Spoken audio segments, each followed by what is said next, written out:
Let's get this going. I had a free day today, Andy. Oh, did you? That's why you're happy. I got to slackline. I get to get some sun. I felt guilty in the beginning, like, I'm in the park. I should be working. I'm like, fuck, man, enjoy. Yeah. You have a hard time treating yourself. Yeah.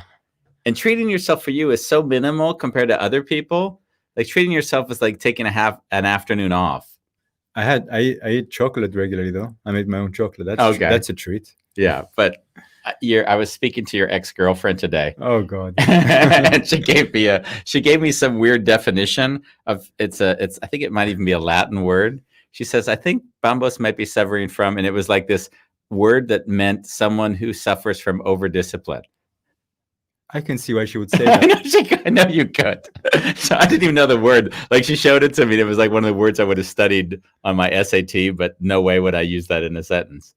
So I'll find the word back and send it to you, and we'll see if we can diagnose you with that. I'd love to. Today we have Dallisa Hocking on. Spirit and Spark. Yes. Spirit and Spark, Spark and Spirit. Spirit and Spark. No, Spirit and Spark. You're right. We are going to be spending the hour, and we're going to do psychic readings, and we're going to talk to her because basically we could just bring her on to chat for an hour. So the fact that we're also going to have things that are practically going to happen is going to happen, but that's going to happen on the hour on. A wonderful chaos, guys. A wonderful chaos. A wonderful chaos.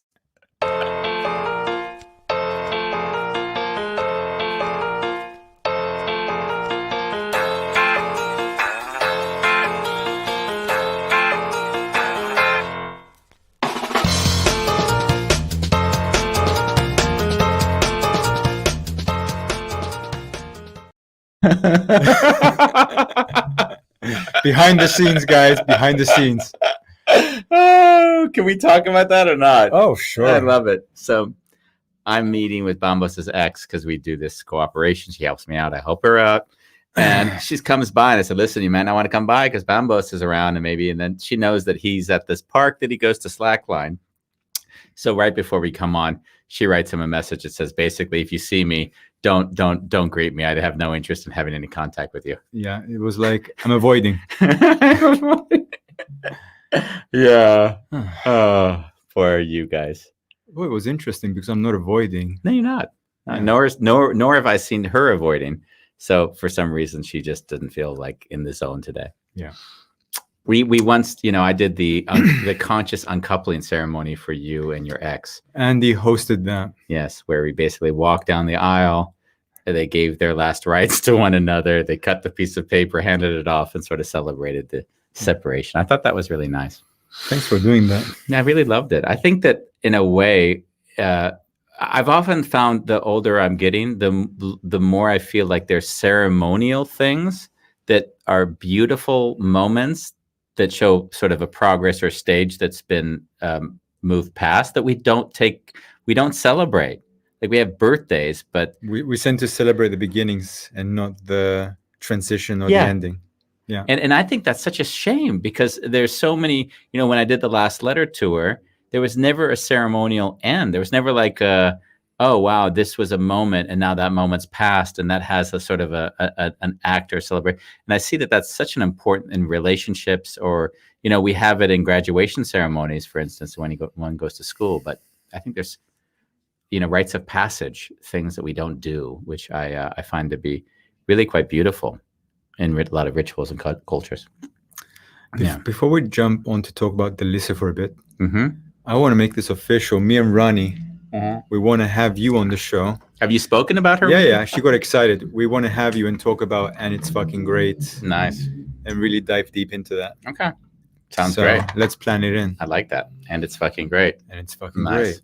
Well, one thing we know that from now on, the podcast will always be explicit because there's no show we're going to use without, we're going to have, and it's fucking great. Dallisa Hocking. We've had Dallisa on before. And what I love about Dallisa is Dallisa's changed my whole kind of perspective on psychic readings, all of it. And I feel like there's something that, when someone starts a sentence and they say, do you believe? When someone says that? And before they go any further, I always say no. So they say, do you believe? And I say, no.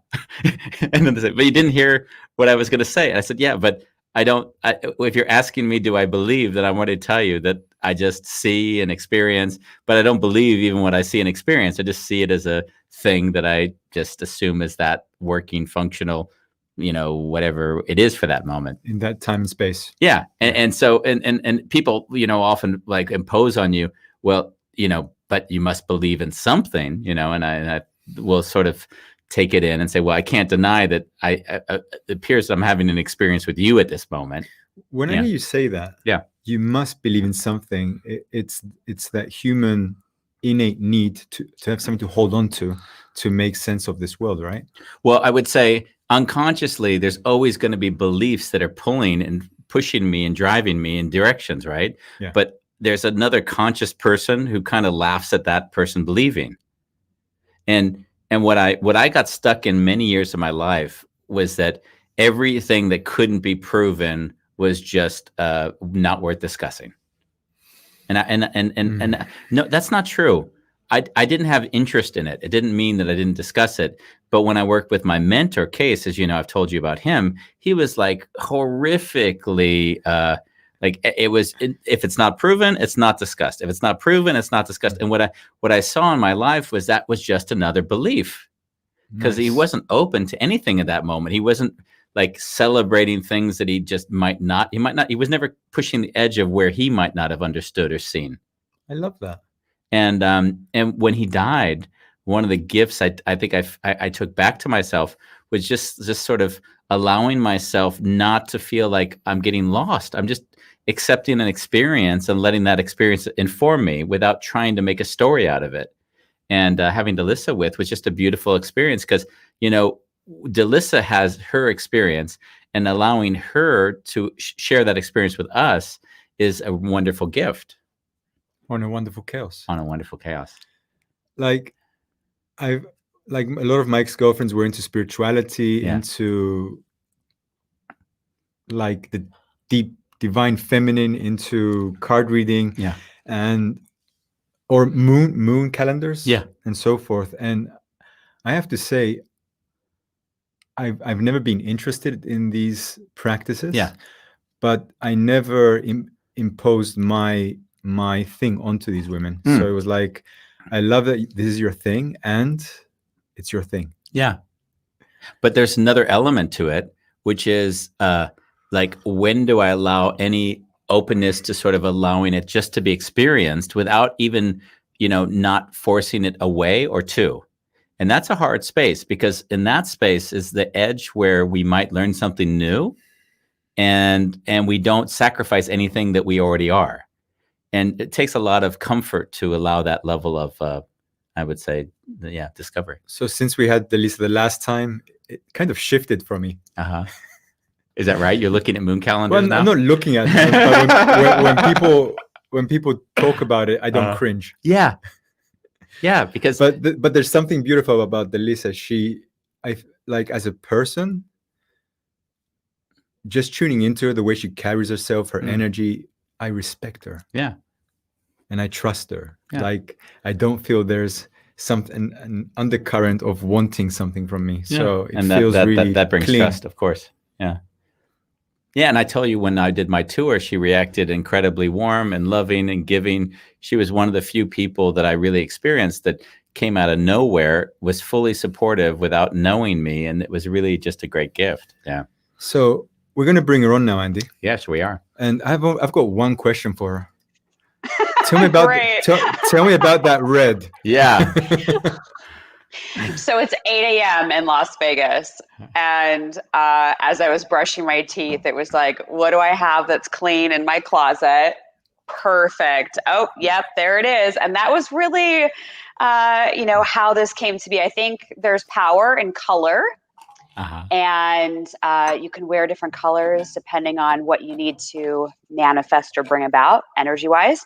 So, for example, if you want more intuition or insight, you should wear blue or purple. Or if you need more heart energy or love, maybe wear green or pink. So Okay, so help me here. I always wear black, so please help me. What does that mean? It has all the colors in the spectrum. Seriously, it does. It does. It's like the rainbow. Yeah. I'm like. Be diplomatic. Be diplomatic, please.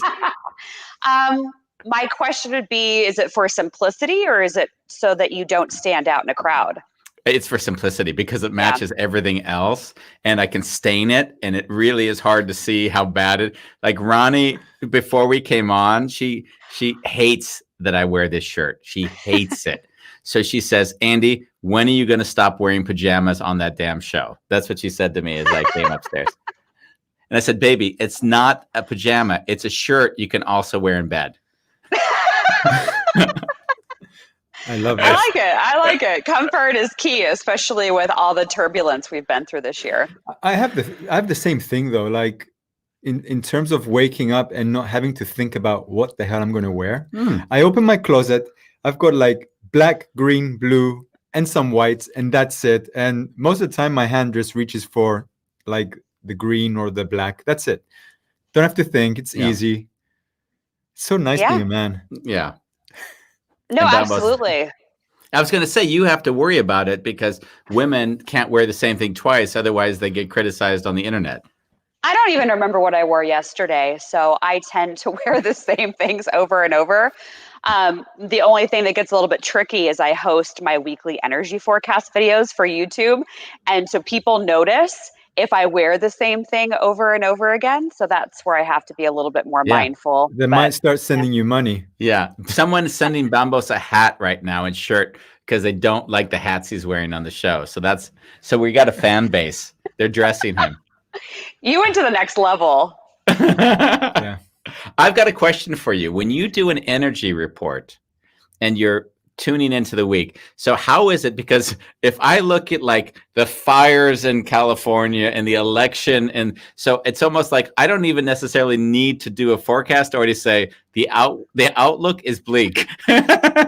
Like, how does it, like, could you say, would you ever feel like, wow, there's an upbeat thing coming? Maybe can you feel into that? Or how does it that you're influenced by what you're also experiencing in reality?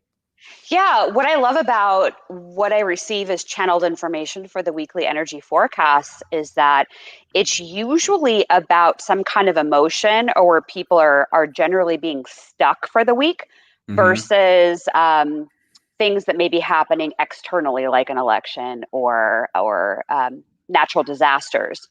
So things like, are you judging yourself? Are you judging other people? Where are you allowing or not allowing love in? So it's more generalized that anybody can really apply to, but every week is different. And I sit down with a piece of paper and I say, what do you want them to know? Because I trust that whoever is listening or watching that week's message, that there's something that is going to resonate or something they need to be reminded of. And so I just open up the door and write down everything. And it's usually about 2 pages. And then I go on and say, all right, everybody, you ready for this party this week? And I read through what came through. And what's fascinating is normally it's just, the 2 pages of channeled messages, I'll pull some cards and that'd be it. But the last 3 weeks, I've gone through the information, but then they have me walk people through visualizations to actually release the energy. So now it's turning in to more of an action item in the video and not just delivering information. So I never know what's going to come forward until I sit down to write it out. Dallisa, I just tapped Andy's leg because I always feel that he's ready for the next question. I just want to say to the guests watching that if you do want to get a reading from Dallisa, please put it in the comments. And we have to kind of figure out, maybe we can decide now if we bring them on with us or if you just give the reading. Yeah, we'll start with just, I'd like a reading, and then we'll let it go from there. Yeah. Yes. I had a few questions. Oh, now I'm back. It's so weird. When you spoke just now, I was sort of realizing I've always called how I work channeling. So when I did this course with Bambos, I gave the 15-month course. I dedicated to this 15-month. We met every quarter for 4 days, and I didn't have the content any moment. There was no set curriculum. And the only thing I could do was allow myself to surrender to what felt right in that moment. And I trusted in the process. So it's interesting that we do in that way the same thing. It's just the words I'll be using to describe it are different than the words you'd be using to describe it, I think, at least. Yeah, channeled information comes to me as if it's a current or a flow of energy coming through the top of my head and coming down into my body where I can anchor it in to actually write it out. But I see things as a clairvoyant, very strong visual person. So I'll see symbols and scenes that play out, and then I'll hear words and phrases generally through the right ear, and then I'll feel information in my physical body. Like as we've been sitting here and you've been asking questions, I mean, there are things that keep consistently coming forward for both of you. Bombos, your photography, they keep showing me like a coffee table book. And so I don't know if you have any plans to put together a book of your work that's in a hard format, but they keep making me feel like I'm holding a book for you. And they keep showing me a photography book I have in my living room. And so that keeps being tied to your energy. And then, Andy, your energy keeps showing me, which I think came up before, is heightened media, which they kept showing almost like they do on news broadcasts, where you are the person that chimes in and pops into an interview and gives your expertise. So that keeps coming in. But then they also keep saying documentary and TV in my ear. Oprah. Oh, Oprah. Yes, Oprah. We've been trying to get him on Oprah. I like that I can whisper in your ear now. Yeah, why not? I think you should have a picture of her in your home. I honestly don't really. I can't say Oprah would be a goal of mine, to be honest with you. Oh, please, you'd love it. No. Actually, who I'd really love. No, why? I'll tell you why. Not necessarily because I have anything against Oprah. Is because the people who I resonate with are more like a Russell Brand, who's so alternative within society that I appreciate his work because he's really holding this very complex space in a world that doesn't quite get him. And there's a joy of sharing that space with someone in that genre. So it's not that Oprah isn't welcome. Let's be clear. It's more like there's certain I like people that live in a wholly different paradigm in our world. And so everyone has to look at them and say, where are they and how are they functioning that way? There's something that I find very appealing about that. Yeah, and my belief is you can actually manifest anything you want. And so if it's Russell Brand, have a picture of him in your house. And the key to manifesting anything you want is to believe that you're going to be able to achieve it. Yeah. You have to have the belief. You have to think about it and know that you're headed there, but you also have to feel it. So imagine yourself sitting down for that interview. What does it feel like? And if you've got all three of those ingredients, the universe will conspire to bring it to you. But you have to be open to how they bring it to you. You can't decide that.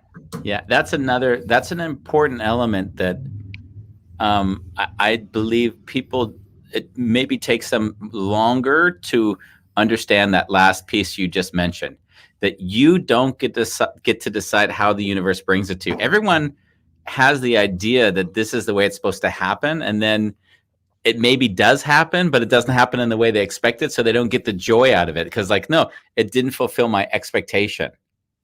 Right. And it was interesting because even the book, it was the bestseller, right? And Ronnie said to me, Andy, you're a bestseller now. And I looked at her and I smiled like, come on, babe. Like my brain was like, no, a bestseller is on the New York Times. Like that's the bestseller. So it's very funny how the brain either establishes whatever it thinks it means, or it mitigates it. It lessens it, right? We have our first guest, Manya Goel. Manya Goel. Are you doing personal readings? Yes, we are. Yes, we are. I love it. Can you read me? Manya. Do you know Manya, first of all? No. You don't? No. I love that you look that face. Why don't we invite her on? Perfect. Just because I think it'd be fun. I love question. So Manya, if you'd like and you think you can, then I'm going to send you a link right now. It's going to be in the comments. If you click that link and you say join the broadcast, then we'll see if we can find you. But until that point, we'll talk with you for a little bit more until we see if Manya can get on. And if not, then I can just do the reading for Manya without her coming on. I just like the wonderful chaos of bringing on an individual who, she's from India. That's sweet. She's in a dark room from India. So. That's all right. I can do the reading if you want me to, real quick. Yeah, let's do that. This is her question. When will I find true love who marry me? Wow. Ooh, okay. Let's take a look. This is a good one. Give me just a second. I'm just going to start to tune into the energy. And Manya, please forgive me because I am very honest when I speak in terms of the energy that presents. And like we were talking about a moment ago, it might not be what you thought I was going to say or how I was going to say it, but please try to be open to how the information comes through because I'm simply going to be reading what I am being shown from spirit, from the universe. So give me just a moment. So Manya. I say the name 3 times to call in the energy. And so Manya, as you're listening to me, just give permission for me to go ahead and start accessing your energy field. And let's go ahead and ask the question, when will Manya bring forward love and marriage? Ooh, first thing I'm hearing, and I'll answer your question specifically in terms of timeline. But what I want you to really think about is, do you believe that you can have it? Which is interesting because we were just talking about synchronicity and timing, right? So do you believe that you can have it? Because the word I'm hearing in my ear is worthiness. It's almost as if you feel that you're not quite the treasure that you are. And I don't mean to call you out on that, but again, you're in a public forum here. And so what I would ask you to think about is, and they're showing me a list of writing down what you would bring to the relationship. What would you give that person? Be careful not to allow people to walk all over you or to do things to please other people. And so I want you to get really clear on what it is that you're bringing to the relationship and I hate to use the word expectations, but what do you need from that other person in order to be in a happy, joyful relationship? And so I would need you to understand both sides of that equation, because as I pull up love, relationship, marriage, this is the wall, I'll call it, that comes in as to why it's not already in your life. And so it's just understanding both sides of the equation, your piece and their piece, and knowing that you're worthy of what it is that you want. They're saying to don't settle for less.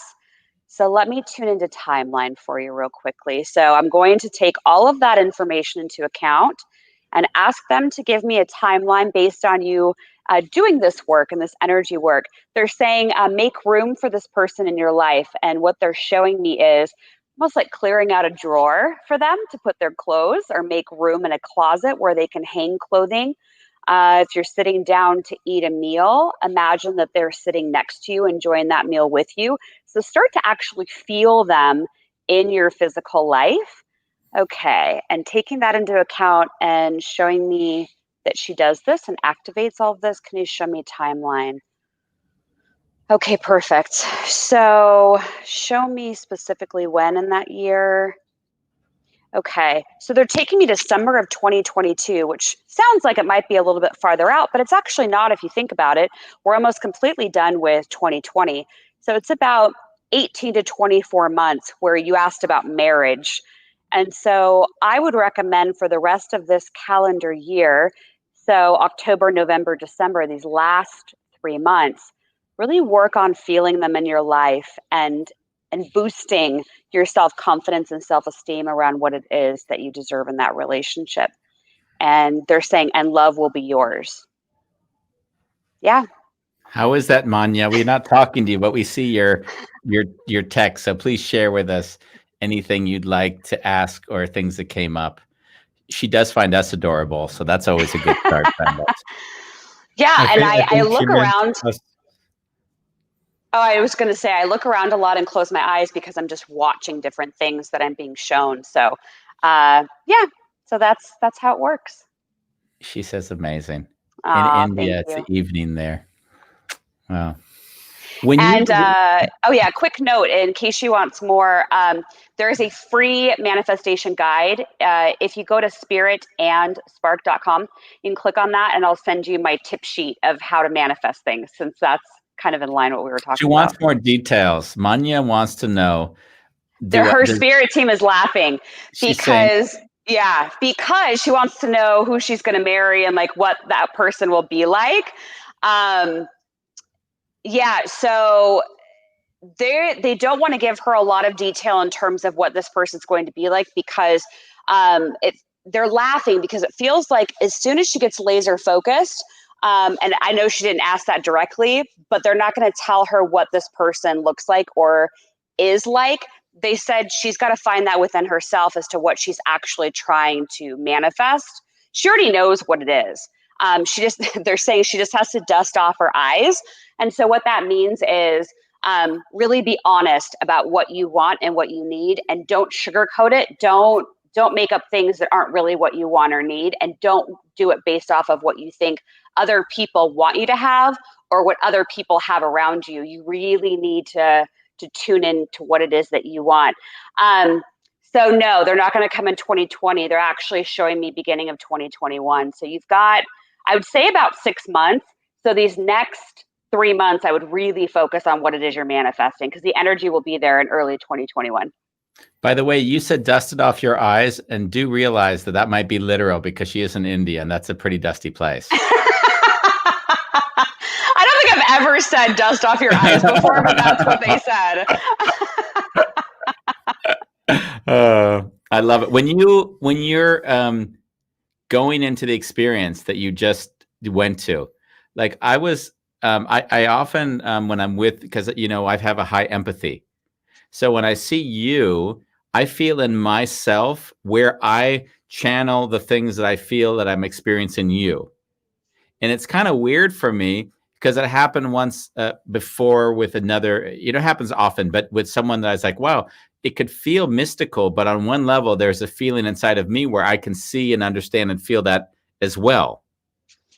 And it happened once when someone was looking at someone and says, can you see their pain where they hold it? I'm like, yeah, of course I can. It's in their throat, or it's in their stomach, or it's in yeah, I see that. But it's like, but why do I see that? Like, that was the question after, like, what makes that you can tell that somebody holds their tightens whatever parts of their being, where it's a subtle thing you notice. But I had that experience just now with you.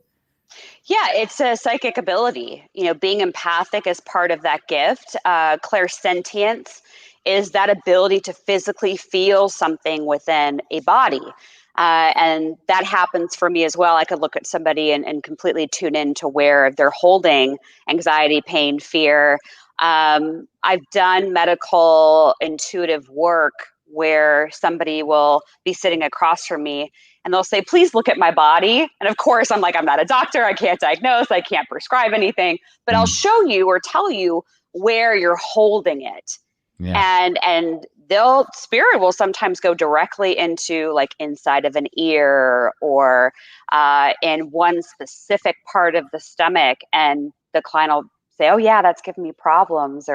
And so I often find that emotions that are being held in the body that are not being released often manifest into us feeling it in our physical body. Yeah, clearly. She asks another question that I feel like I could answer. Yeah, do you want to read it, or do you want me to read it? You would say read it, and I would say, wow, Manya, the universe gives you what you need to experience. So when you find the right person, you know what it is and why it is.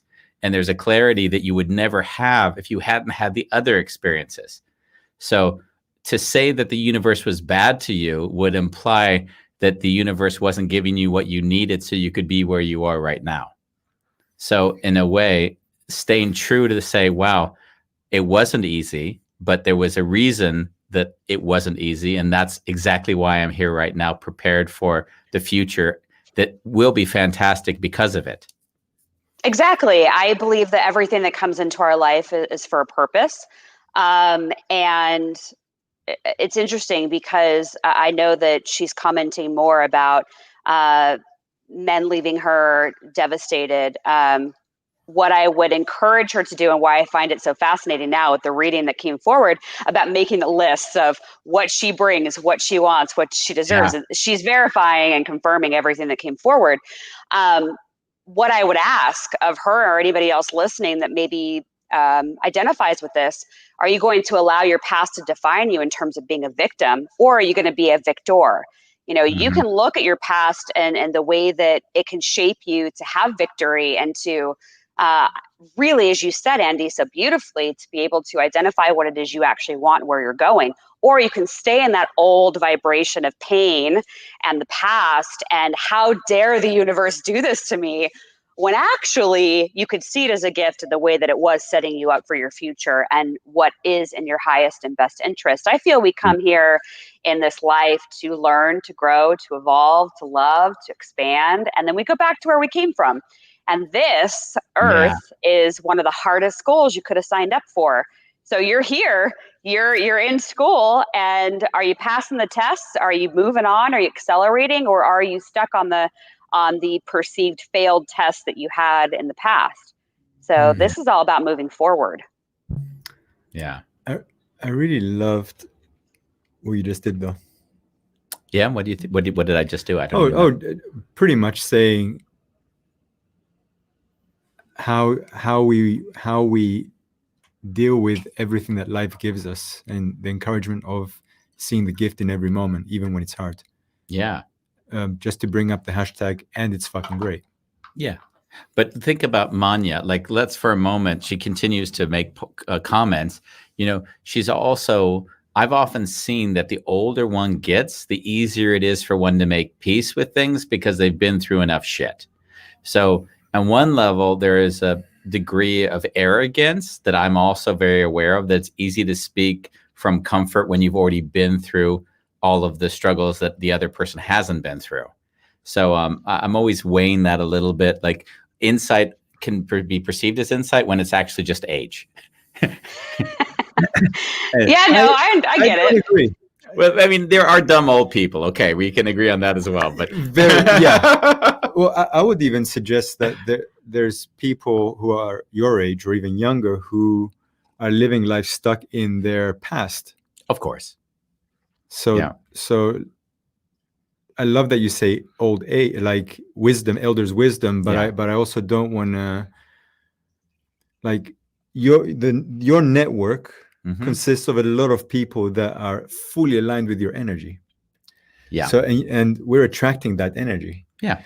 So in a way, I don't know if you actually get to see people who are not aligned, or as clients maybe. Well, let's say I won't spend much time with them. Yeah. Yeah. Hashtag me too. Yeah, but that's, I mean, for Dallisa. So it's interesting. What I've loved to see in my life is that the more time I spend around individuals that are channeling, psychic abilities, anything where they're pulling from something greater than themselves, then there's so much overlap that I'm always so weirdly frustrated. Why does everyone try to distinguish themselves?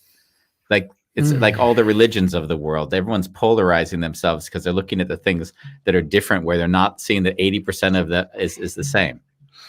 Yeah. Absolutely. I love going to different churches because I feel the same way. I think that there's so much that's the same. They're just using different language or a slightly different way of describing it. But religion actually has more in common than they do differences. Yeah. When you were, did you have anything? No. Okay. When you're feeling into, because I spoke a little bit earlier when we were reading from Manya, there was a moment when you were sort of like, you were in your head almost going through some exercise. What was it that how would you describe that experience? Right. So I have to allow or ask the person to allow me into their energy. I don't ever want to impart information that's coming forward unless they want it. It's part of the free will of being here on Earth School. And it's why I don't walk up to people in grocery stores and deliver messages because I don't want to invade their space, or they might not want to hear what I have to say, or maybe they're not ready to hear it. And so I respect people's boundaries. And that's why I was checking to make sure that she was giving me permission, and then closing my eyes for a moment, because once I get into the energy field and they say, okay, whether silently or to themselves out loud, I'll begin to see the symbols in the movies and hearing what they need to know. So it happens very quickly. You know, I think I might have mentioned this on the last show, was that my clients have often told me that they think of me as being a psychic reader and they didn't trust me for the first half year. No, seriously. I believe you. Because and the one thing that you say, you walk up to somebody in the grocery store. So what I would often feel, so if I'm in a company and I see a behavior, which is maybe subtle, maybe it's a smirk or a snark, or it's somebody talking about somebody else behind their back. And like, I already can write the script of what's going to unfold in the next 6 months.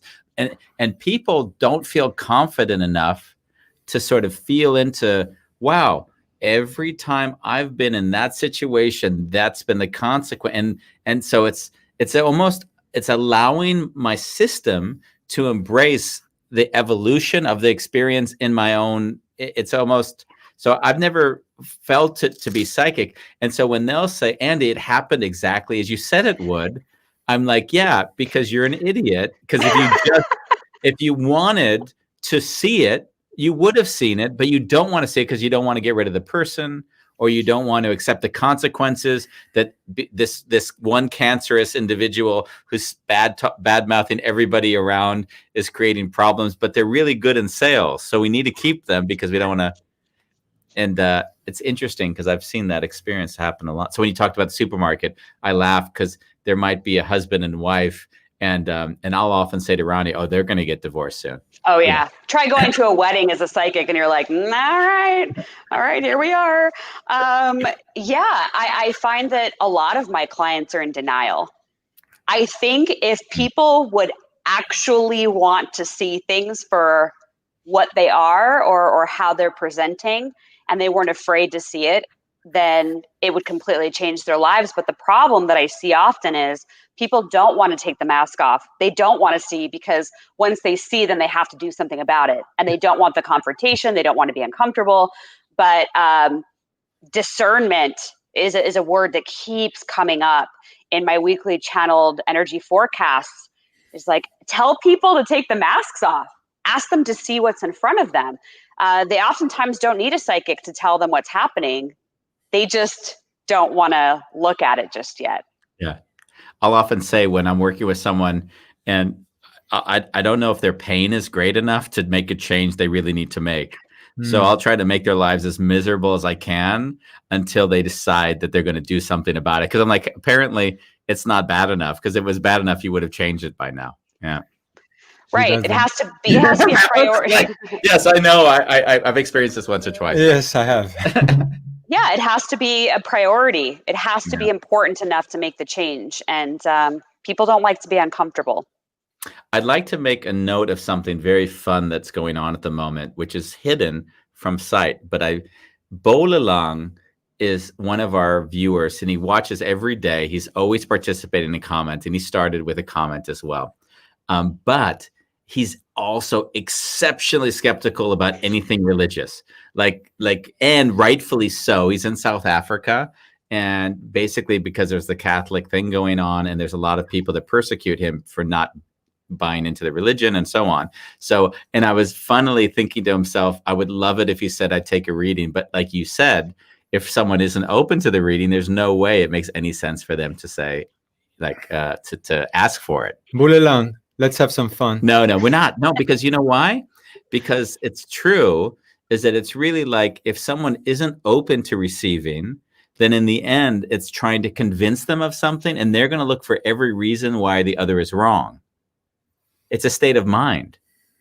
So, and there's a weird thing. It could be a little chicken and egg, because you could say, if someone is that wanting to see meaning in everything, then anything you say to me, if I'm open enough to you, Andy, you're the biggest asshole on the planet. Yes, actually, I see that, like if I'm really open to you, you could say anything and I would find meaning in it. Right.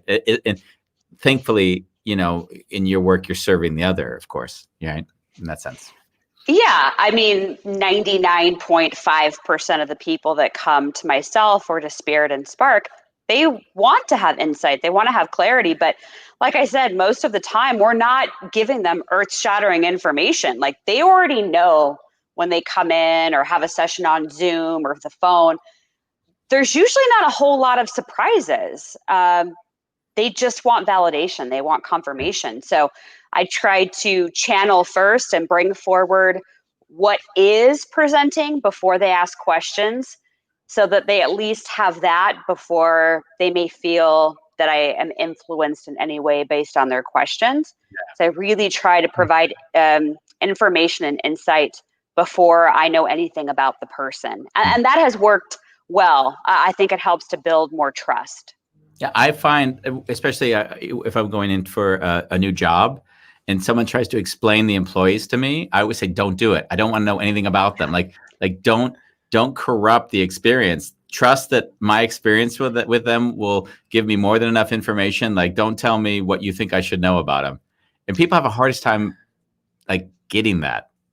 Right. And if they give you all the information, that's their perception of truth. Yeah. And they might be seeing it through a lens or a filter that may not necessarily be as accurate as what you're going to be able to pick up as a third party. Yeah, exactly. Yeah. It's so funny. I'm listening back to the podcast that we did, and this was one of the things I heard this morning. Oh, really? Yeah. So you're quite consistent in what you're saying. Yeah. But I also or repetitive. Or repetitive. When you were doing, for the listeners that aren't aware, Dallisa had because of the hiatus of the current what is it that we have right now? COVID-19. Yeah. The COVID-19 thing. You went on hiatus, but before that, you were doing a live show on the Hollywood Strip, and basically, Las Vegas. Las Vegas. Oh, Hollywood. Sorry, I'm in Hollywood all the time. That's see, I'm losing it. Hey, maybe you're manifesting something for me. Yeah, actually, your show would go really well down on the Hollywood Strip as well. I wanted to know, when you were doing that, you're certainly getting couples of a husband and a wife, and I know there's going to be the wife dragged the husband into the experience. So how did that work out in a show? Because I'd really love to hear that dynamic. What's funny is I had a glass bowl. And when somebody would walk in to the showroom, they would get a number, and the corresponding number would go in my bowl. And so I would pick all of the audience readings at random in the bowl. I don't like the word random, because I know as I have my hand in there, I'm just listening. They say stop, and that's the number I land on. And so they're directing, who gets pulled up. But what I found is actually what was entertaining is for couples that were there, most of the time, they picked the number of the husband versus the wife. And so the husband, who I would find would be a little bit more, not closed off, but a little bit like, great, I'm going to be called up on stage, and said, bring them on stage. And they'd sit across from me. And I had an overwhelming amount of men compared to what I normally see in my private practice. And there were times where men were on stage crying by the time that I got done with their question. I wanted to ask. How many did you get to cry? Several. And unfortunately, the show was on for like 6 to 8 weeks before we had to shut everything down. But we made really powerful connections with the people that were in the audience in that short amount of time. And even to this day, all these months later, I still get people that are messaging me, asking me, when's the show coming back? We want to come back and see it again. And I found that there were multiple people that were coming back because every show was different, because you never knew who was going to be called up and what information was going to come forward for them. And just for those also listening, you were nominated for the best new show in Las Vegas this year. So congratulations. Thanks. Yeah, I've got a stiff competition. Shania Twain and Keith Urban are in the same category that I'm in. So I don't know what the likelihood is, but I mean, who's the voting public? I hope that they have I hope it's not like a boxing match. They should have like fair judges that have each experience independently. It's all public vote. So anybody can go on and vote, right? Sorry. So it's like, nah, yeah. No, I'm sure Shania Twain even better than Keith Urban, you know. So shall we do a reading about it? Yes, exactly. Who's going to win that? Yeah. Oh, geez. We did coax Bol along to at least make a comment. He says, "I love the surprise in life. I have never worried about what will happen in the future, so I'm not a good candidate for Dallisa." Isn't that sweet? I love you, Bol. Yeah, Bol is so damn clever. No, I love the comment. And I do find that there are people that don't want a reading. They don't want to know what's happening or what's going on. And that's fair. And you'd asked me earlier, you know, what do I do about skeptics? And it doesn't bother me at all. I've been asked, you know, the local news has covered my work a few times in Vegas, and reporters will ask me, well, you know, what do you do? And I don't care. And that's not to seem mean or that I'm, you know, in my own world over here, not caring about other people's opinions, but it doesn't change anything. Yeah.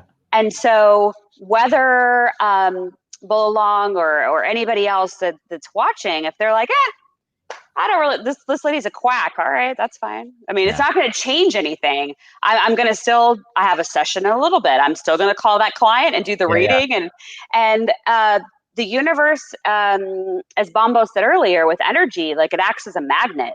It's going to pull the people into your work that are looking for the solutions that you have to offer. So I'm not for everybody, but I'm confident enough to know that. And I'm not going to try to convince anybody to like me.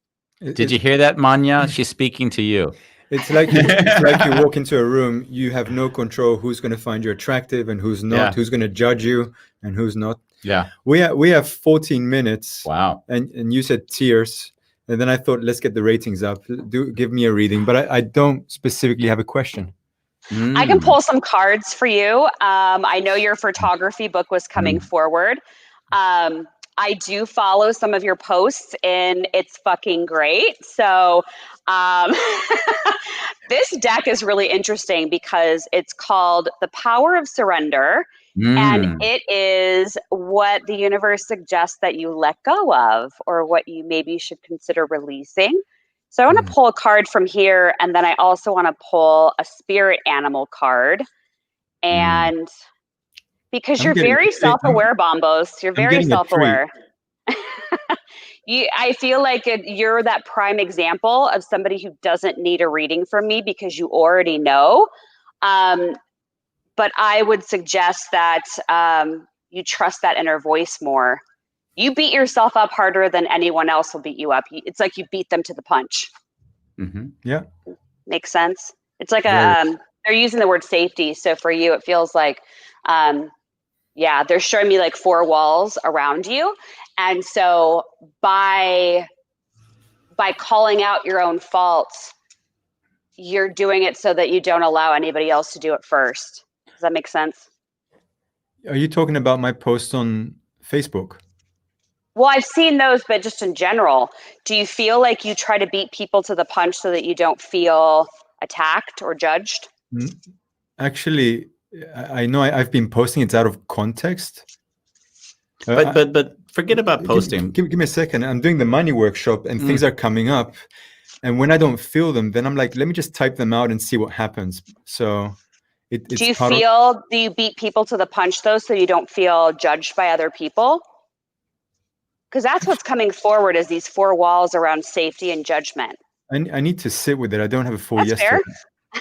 That's fair. That's what's coming forward though for the energy as I'm shuffling the cards. I don't know. By the way, that look wasn't knowing. The look was she said something that I hadn't actually fully felt into yet. So I didn't know if she said it, how you felt about it. As I'm receiving it, I saw that perspective, but it's not. But you're hard on yourself. Depends on who you are when you see that. Okay, you're relativizing. Okay, here's what I would say. Whatever I say to you is always true. Whatever you say is always true. Because your perspective. Well, there's always a context that it's true. Yeah. You're an idiot. Yes, I'm an idiot. You're the smartest person I've ever met. Yes, you're the smart. So when she says to you, you beat yourself up, without a doubt, that's a yes. I need to take your hat off. You're going to start sweating. You wanted the reading, Bombos. Yeah, Bombos. I'm going to read you as well. It's a sensitive point. I've got the tissues ready. Oh no, it's all right. Your cards aren't that bad.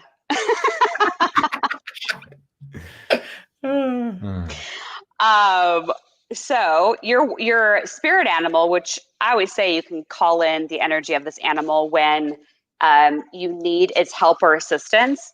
You got the orca whale. Okay. And the orca whale is interesting. It actually came up in a reading the other day. But people will often listen to sounds that orca whales make for deep relaxation and connection to life. And so if you're ever feeling disconnected, or they're using the word like isolated, then maybe look on YouTube or wherever you find your music and see if you can find orca whale sounds. Okay.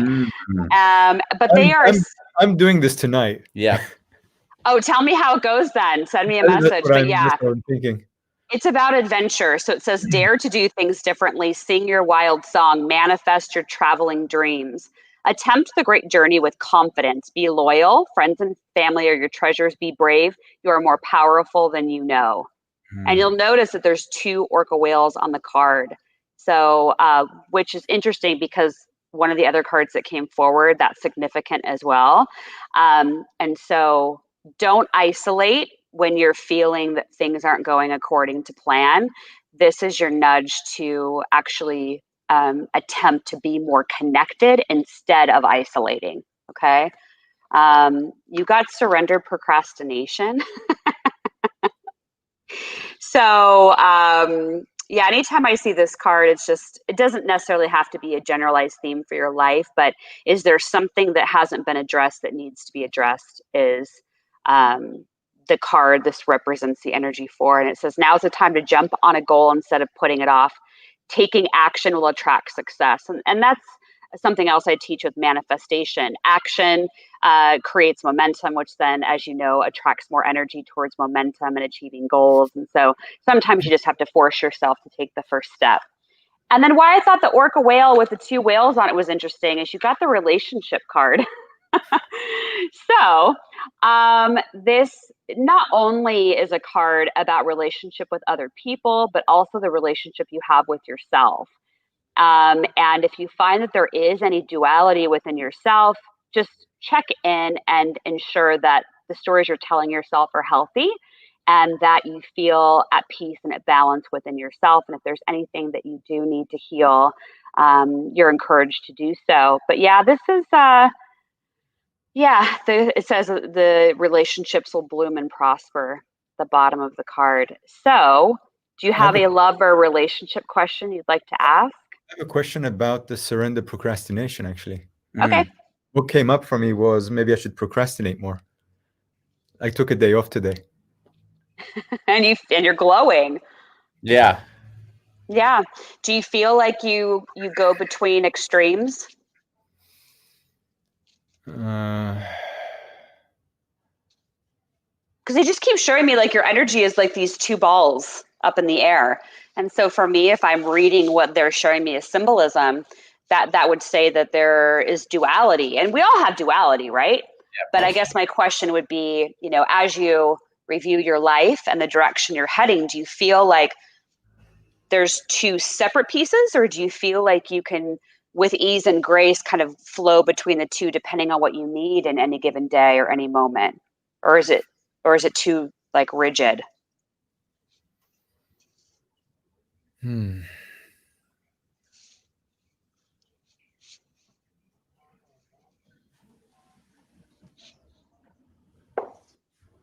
as I'm holding I'm holding my breath there. there's definitely a pushing, like, and there's definitely a pushing. Like, I do push myself to the extremes. Yeah. And the duality. The duality. But it's not anything to beat yourself up about or anything like that. It's just maybe reviewing or asking yourself how you could have more of a flowing balance between the extremes rather than pushing yourself so far that it then creates where you have to really force yourself to come back down. So where it's not so extreme between the two pieces, and instead try to create more of a flow and a balance, knowing some days you'll be more amped up and other days you'll be more relaxed and balanced, but trying to shorten the gap between the two extremes. Yes. So that it's not so abrupt.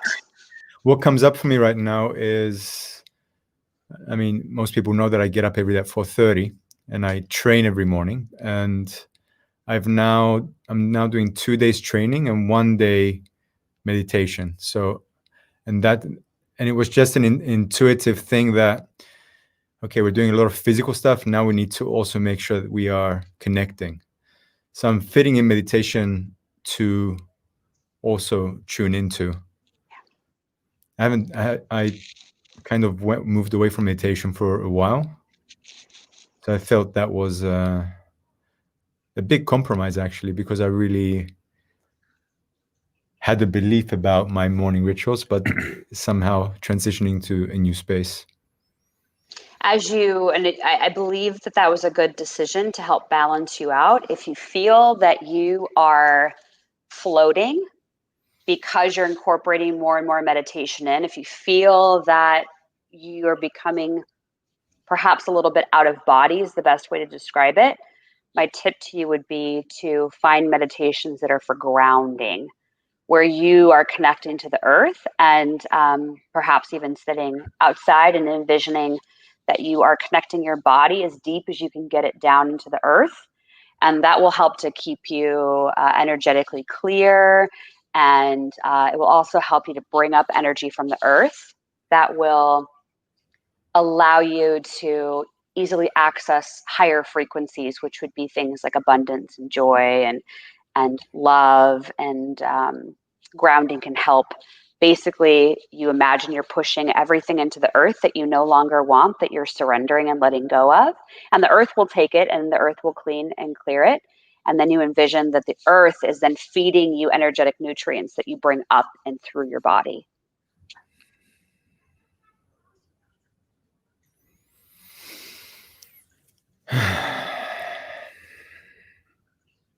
And thank you. You're welcome. You'll have some thoughts that come up, I'm sure, about everything that was just said. And it doesn't have to be anything that you have revelations about today. We just live in the moment, live in the questions, and allow what needs to come forward to do so. No, the deep breath was like, I just told myself, okay, now you can let go of all of this and trust the process. Mm-hmm. Exactly. It's all a process, and we're never really in control anyway. So the sooner we can let go of that illusion, the happier we are. We just, and then we really do celebrate that it's a wonderful chaos. I'm surprised that, like, when she's, one thing I don't know if you recognize in yourself compared to other people, when that extreme of waking up at 4:30 and very, very, I do recognize. This morning, I was up training and I was like, fuck, this is weird. Because it's pitch dark in the park, so you don't really see anything.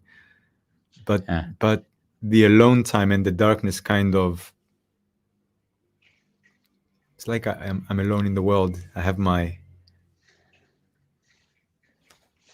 space. Which is the duality, right? The relationship card and the two orca whales. It's like you don't have to be alone. And one thing that you may want to remember, I think it's a reminder coming in for all of us, is the gifts of imperfection. And Brene Brown, I believe, wrote a book about that. And we don't have to be perfect. And more we embrace our imperfections, the happier we'll be. It doesn't have to be exactly as we see it in our minds. Yeah, I would say that not only does it not have to be, God forbid it is. I would say we're coming up on the hour, but we got a late taker. Anna and Eva has asked us, can we ask a psychic question? Is that how it works? Or how it works? Yes, that's how it works. If you're open to it, I would be happy to extend our time and let Anne ask a question so we end on another reading. So Anne, yes, if you quickly start moving your fingers. How is that for you, Dallisa? Oh yeah, that's fine. Yeah, but you do have a short window of opportunity, Anne, Eva. Yeah, so sorry, I interrupted you earlier. No, it was when you were talking, it was interesting because as she described you, I could identify with what she was saying, and that often happens a lot on this show when people will describe something. Then I'm often curious, what is it that happens when you're listening? Because that I don't get, because there's something that they say and how you're listening to them, you'll often see that you'll say it maybe doesn't connect with what you're feeling. And I don't actually know what's going on with you when you say it's not connecting. So when Dallisa was describing herself to you, describing you to you, whatever, how was it for you? Oh, I saw that she was using words that I already used in and it's fucking great. Okay. And I kind of knew that by making those posts, you create an image of yourself. I created an image of myself, and on purpose, I didn't create the context as to why I was doing that. Okay. So I was already prepared that, and I did get some comments from people, "Hey, are you okay?" or whatever. But it was really, I exaggerate things too. Yeah, sure. But the way she described it, I could still identify in you without those comments on the internet. So that's why it was curious for me. It was that sometimes I often don't hear you just say yes to comments. That's what I and I don't necessarily know what's going on with you. It makes it that you don't just say yes. I'll check in with myself later to see how that resonates. You'll say things like that. And I've always, and just to give you the assumption for me. So if anyone, Dallisa could say anything to me right now, she'll pick a card and I'll feel into myself and see where it's true for me at any given moment, whatever she picks for me. And then, so there's I would almost say I'm not thinking about what she says to me. I'm allowing it to come inside and then feeling where it lands almost. It's a wholly different experience. So I guess when people give me feedback, I feel it in my body, and I feel like sometimes you'll go to your head, and evaluate like the words they used and the detail of one thing that is off. So you're like, I can't say yes to it because that one thing isn't complete. Yeah. Thanks for pointing that out. No, it was just interesting because I was just noticing it. It's happened like 3 or 4 times when people have described you back to him. Like, yeah, that's him, and he's like, let me think about that. Let me feel into that. Yeah, it's you, Bambos. What are you talking about? Sweet. I have Anna Eva, who clearly is following Manya goals. Do you see a romantic future with the man Bob? Okay, wow. So I was pulling surrender cards because that's what I was being directed to do. And so there's a few things that came forward. I'll show you your cards in a second. And what I'm hearing to tell you, though, is to release expectations of what you feel that Bob needs to be. And they're saying attempt to love Bob exactly how Bob is, instead of what Bob could be. So I want you to be very mindful of where you project or feel like things could be different, and really, really be honest with yourself of, do I accept Bob exactly how Bob is today? If nothing were to change, could I love Bob forever and ever? So that you need to be clear on that, because you got a few of these cards, surrender your attachment to results. So this is like an anchoring in to the future of what you think it could be instead of what it actually is. So this is you being honest with yourself. You already know all the answers, surrender to your intuition. you already know where they're showing me, like, because I pull up the energy of Anne and Bob, and it's kind of like doing this like dance of trying to click in. And so I feel that there are things that aren't exactly in alignment with what, if Anne got super, super, super honest with herself, that it's not quite aligning how she's envisioned it. And it's not to say it's bad or that it couldn't work, but just to understand if that's something that you could be okay with and accepting with and loving about. Surrender to success. I want you to also ask yourself, Anne, where you are self-sabotaging within the relationship. This card often comes up if we aren't giving ourselves the ability to be successful in a long-term committed relationship. So where do you feel like you are holding yourself back with love and vulnerability? Where are you not allowing your heart to be completely open and shine? And where can you encourage Bob to have more vulnerability as well? And this is surrender unhealthy relationships. And it's not to say that it's an unhealthy relationship with Bob, but what I'm hearing to ask you to review and consider is, where are you having boundaries within the relationship, and where do you need to be more yielding? And again, accepting Bob 100% and accepting yourself 100%, and seeing if the two versions of where you both are right now can interconnect. So be a little bit more flexible with what long-term love looks like for you. Bravo. So if you can get into that groove, then I do think that there is long-term potential and success with the relationship with Bob. But love Bob exactly who Bob is, instead of the version you have in your mind. Okay. I'm actually curious. What would you have said? I would have needed more details. I would have been similar to what I heard Dallisa say. The one thing I noticed when I was, I wouldn't have felt comfortable speaking to, was that I didn't know enough of the context. So for me, I would have asked a few more context questions. So she says you're very accurate. So clearly, you met her where she was. I would have said, first of all, how long have you known Bob? What's the relationship to date? How is it going? What are the issues that have arisen?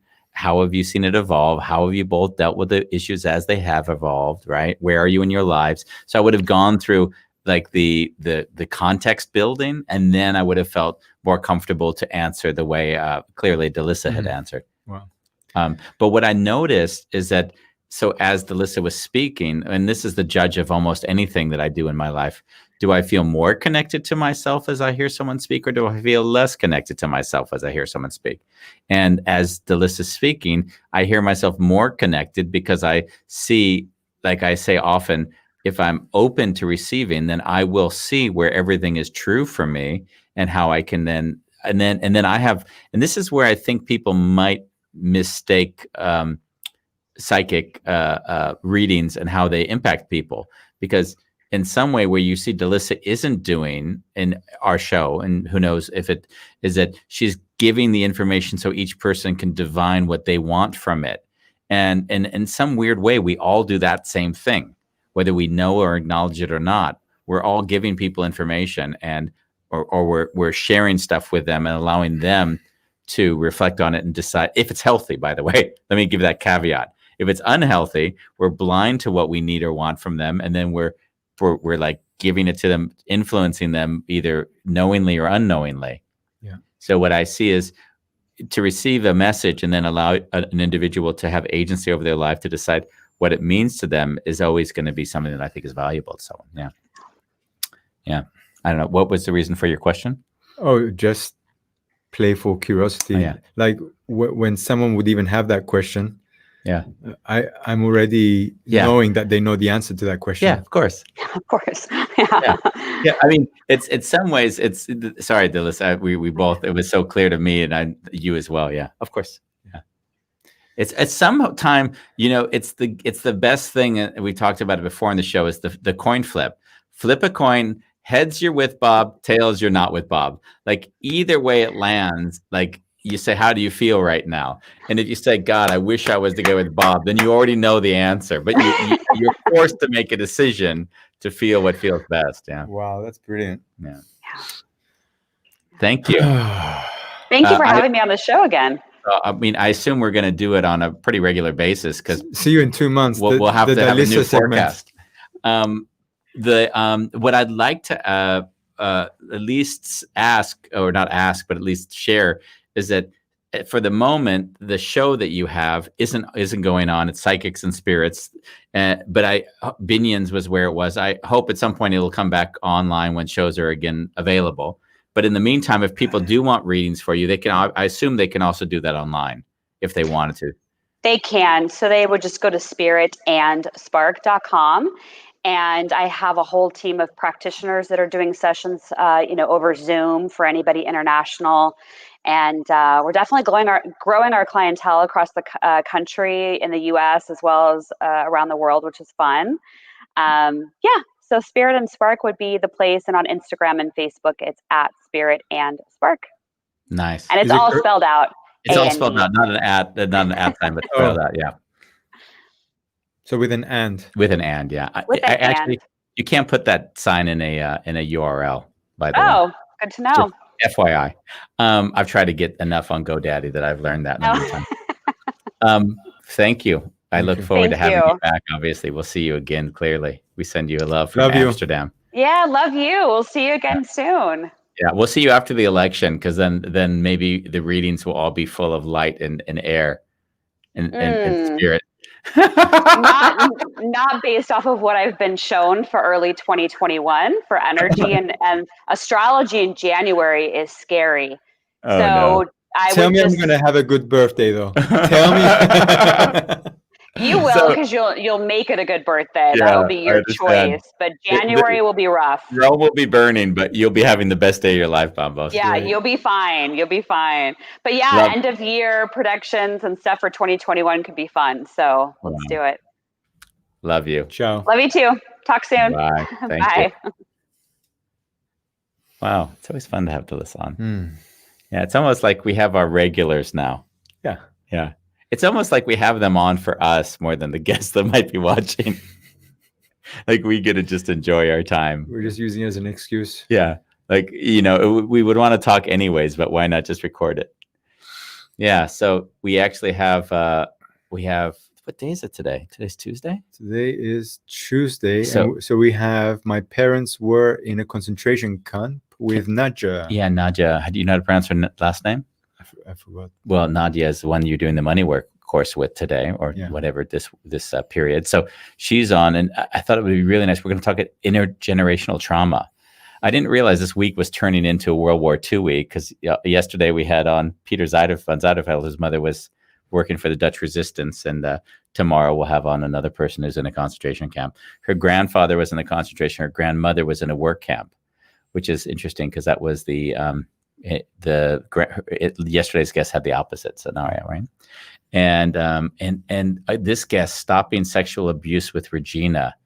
I stop sexual abuse. Yeah, I stop sexual abuse. She has a fascinating program. Scares the living daylights out of me. We were supposed to do a show, but it didn't work out the first time around. She has a puppet that she brings into a school environment, and she uses the puppet to bring forward sexual abuse. So the kids, as they're reacting to the puppet, the people, the police and the counselors, they start to become aware of which kids are being, I get goosebumps. I don't know if you see my skin right now? So they now can spot the kids that are being sexually abused.